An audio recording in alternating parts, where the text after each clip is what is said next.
Welcome to Share Talk, the only podcast where investors come first. Hello and welcome to Share Talk. Today I'm joined by Colin Bird, who's Investment Manager and Executive Chairman at TIR.L, Royalties and Investments. How are you today, Colin? I'm good, thank you. I'm good, Zach. How are you? I'm doing fine. I suppose it's been quite a good week for the companies you're involved with, especially Besant, a good rise for the shares yesterday, and lots of other mining minnows rallying strongly at the moment. Looks like we're at some kind of inflection point for the whole sector. Well, it looks like it, doesn't it? And, long overdue. I think I've said before on a number of podcasts here and there that in 2008, the rising commodity prices have been playing catch-up for the last 25 years. And I think the problems of 2008 brought an whole new set of problems, and the availability of resources, particularly base metals for the future, was pushed to one side. It's very real, and here we sit in the middle, I was going to say towards the end, but in the middle of coronavirus. People are anticipating a real commodity boom in the middle of next year, and the majors certainly aren't going to find the new supplies. It's over to the juniors. And so I think whatever commodity you look like, and not necessarily metals, the future looks quite good for next year. And I think small caps in general, one sees it in the States, the small caps in general are enjoying new attention. Isn't it also the case that in a time of stimulus, trillions of dollars and pounds going into trying to hold economies together, people are looking for hard assets as well? Exactly. Yes, I would agree. Yes, I would agree entirely with that. Yes, I would indeed. Yes. Right, and so as I said, you're involved with a number of mining minnows. I suppose TIR.L Royalties is one of the most minnow-ish in the sense that you've only got a market cap of £1.7 million.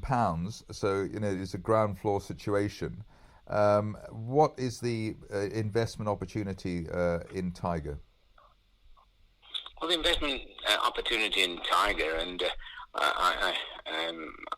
I was on one of your shows a few weeks ago, and I sort of articulated that it was formed way back in 2003 to provide for the passive investor who wanted to get in small caps an umbrella, a portfolio, if you like, on the basis that the management knew the industry, knew the places, knew the metals, and the portfolio approach is let's face it, when you talk tech and mining and early mining, these sort of things, the higher risk. So the portfolio approach is always the best, and I think that that model became very, very redundant in the 2015-16 when really investors got to be very aware. The bulletin boards became very active.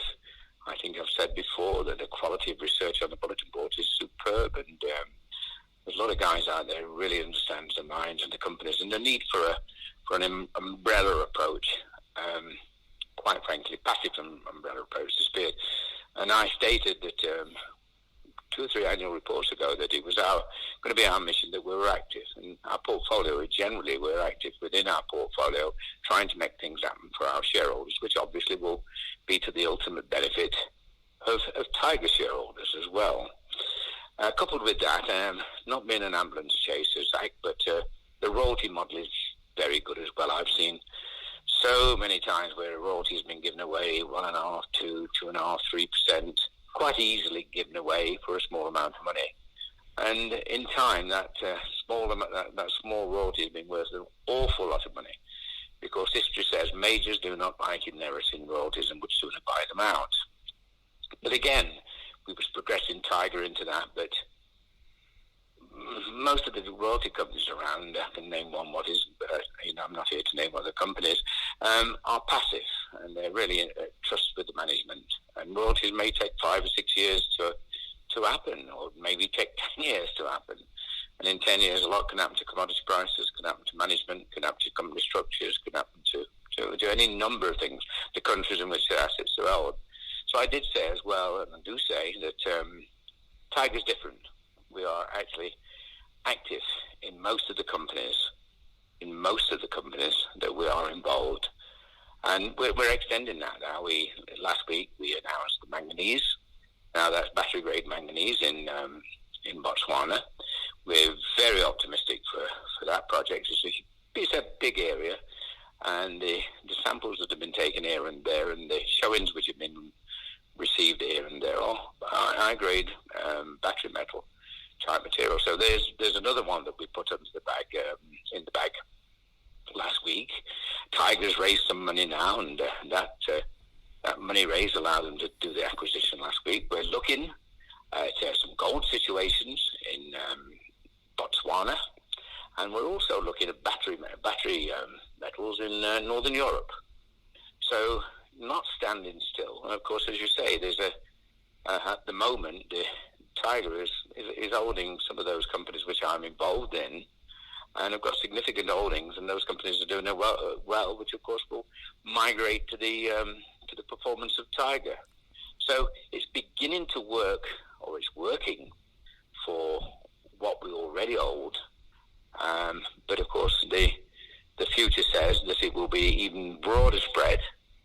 Battery metals, base metals, probably, and I think over the remainder of this year, or the first half of next year, Tiger will be able to put together a meaningful portfolio where we've got probably 6 or 7 positions.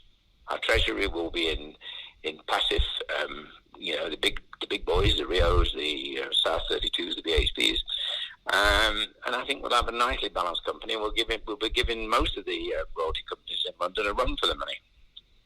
Okay, so in terms of the summary, Tiger compared to just investing in a single, let's say, traditional mining company, you should have hopefully better gearing, a better spread, you can be more nimble, and hopefully a smoother ride and a quicker ride for shareholders. That's right. It's a backdoor entry to some of these companies, I guess. It's a division across the board, which is always good, I think, to have a portfolio strategy when you're in the smaller company end of life. And it's a participation into those new things like battery metals in Europe, like manganese and gold in Botswana. So it's an entry to something which is beginning to look quite solid, and it's participation into something which looks quite prospective in terms of its potential evolution over the next 6-8 months. And of course, as you said in your introduction, yeah. It's very, very cheaply priced at the moment, and it's a good club to join. I think, I would say that it's a good club to join, and a good club to join at the right price. And you'd be effectively incubating these companies rather than just being a passive investor. That's the word, isn't it? There's 2 words. One is proactive, and the other one is incubator.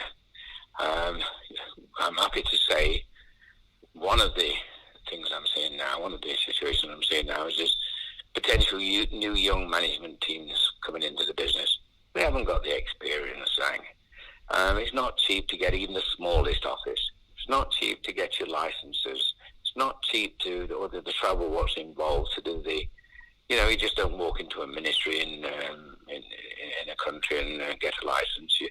There's time there introducing yourself, trying to establish a presence, and boy, it's hard from grassroots when you've never done it before.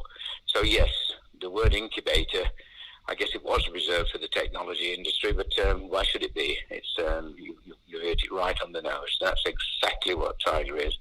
It's an incubator for young companies. It's an incubator for assets, and there's an experienced management team, which I've indicated that I'm growing.